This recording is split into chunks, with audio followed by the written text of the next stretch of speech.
It is 3:30 p.m. on a Wednesday. It's a quiet neighborhood in Fort Lauderdale. There's a knock at the door. Maria looks through the peephole, and she recognizes the man who once promised her forever. She rolls her eyes and opens the door. Billy barges in. The door slams shut behind them. 2 shots and then silence. To understand what happened inside this house, we have to go back almost a year ago. Billy, he met Maria online, a local Fort Lauderdale dating feed. Except Maria wasn't local at all. You see, she lived in Mexico, but Billy, he didn't care. He was lonely, he was hopeful, and Maria, she was beautiful. They would talk for hours, Zoom calls, messages, and promises. And then she told him she had a temporary visa to visit her mother in Fort Lauderdale. And that's when they met for the first time. It was instant attraction, instant intimacy, and instant attachment. Billy was smitten. I mean, overly smitten. He'd come over my house after work. I'm a police officer at day shift. So he'd come over and we'd have a couple of beers. We were both wiped out. He's a landscaper. That's what he did all day long. And he would talk about Maria like she was the only woman on earth. Within a few weeks, they were talking about marriage already, and he'd take whatever money he had left from his bills. I remember he'd ask me from time to time, can I borrow a couple bucks? And then he would fly to Mexico for long weekends just to be with her. I told him, man, you need to slow down. But, he beat it to his own drum. And so, I hear it. When people are starving for connection, they don't fall in love with that person at first. They just want to be connected. They want to be wanted. And for Billy, he thought what he was seeing was love, but it was lust and loneliness. He was seeing a fantasy. And the big question is, did he see signs? Did he see signs that could hurt him? So Billy proposed, and she accepted. They filed the paperwork. She applied for her green card, and Maria moved in. For a few months, Billy lived in a dream. But dreams don't last. Maria, she got a job very quickly. In the area, there was a local Spanish produce store. Her English was broken, so she kind of was able to connect with people and also learn English along the way. She would purposely work longer hours, asking if she can stay longer. It was as if she did not want to come home. And then when she did get off of work, and Billy would question it, she said, well, I haven't seen my mother in such a long time. She lived here in the States, so I'm going to see my mom. This was a red flag. I thought it was weird. I thought it was weird that she didn't have a car, so she would take Billy's car all the time, and then he would get a ride to work. And as a landscaper, he had buddies that worked with him that were more than happy to help him out. But the idea that she didn't want to come home when Billy was home, and she kept saying, my mother needs me. We've been married 3 times, and this just looked like she was avoiding. After Being married now for a good amount of time, Maria received her papers. She was now fully legal in the United States. And the moment she became independent, she packed her things. Billy came home from work and found her bags by the door. She looked at him with no face expression whatsoever. She told him she was leaving. "I am moving in with my mother." Billy would ask her why, and as cold as the face expression she had, she said, "Love fades." Then she told him the truth. By the way, her mother had done the same thing years ago. This is how she also got into America.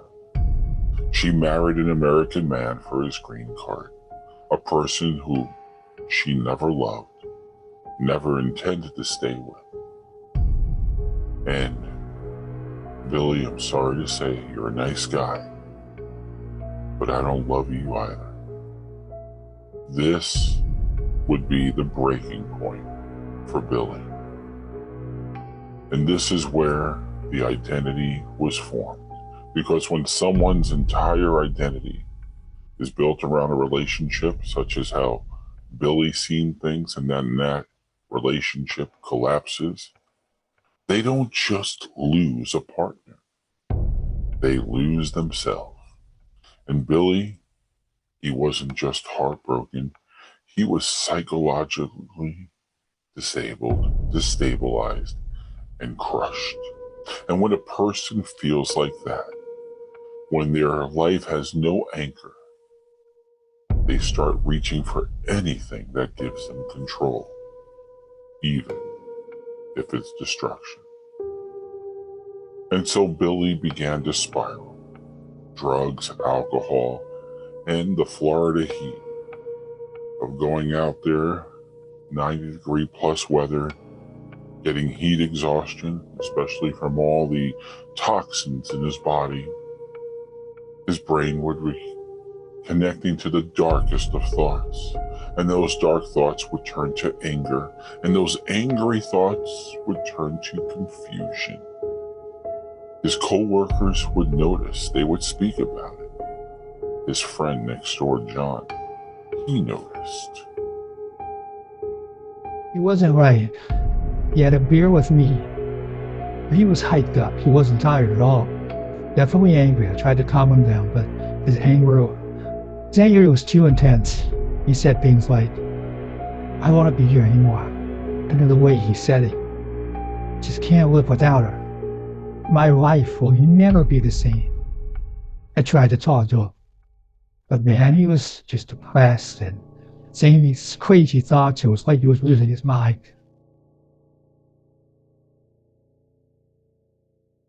And then one day, I came home from work, and I noticed that the cabinet where I keep my guns, and they're pretty well locked, but they were open. And searching through my guns, I have a pretty good arsenal. I have about 4 rifles and a couple of handguns. One of my handguns were gone.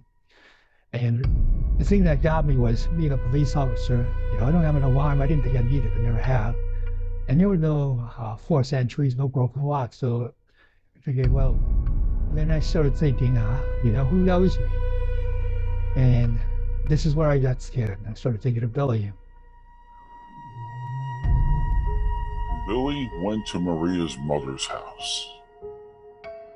He hid the gun away from where the viewing glass on the door could see him fully. So when Maria looked through, she would only be able to see Billy's face when he knocked on the door. She looked through the peephole, she recognized him, and opened the door. At this point, Billy forced his way in. There were 2 shots in silence. Hours later, Maria's mother came home. The door was slightly open. This was a little odd to her. And then as she stepped into the house, there's a closet off to the left of the house door. It's where people would put their coats or storage. And she noticed that this was also slightly open. As she opened that door, curled together on the floor, was Billy and Maria, both with a bullet wound to the head, locked in a final embrace.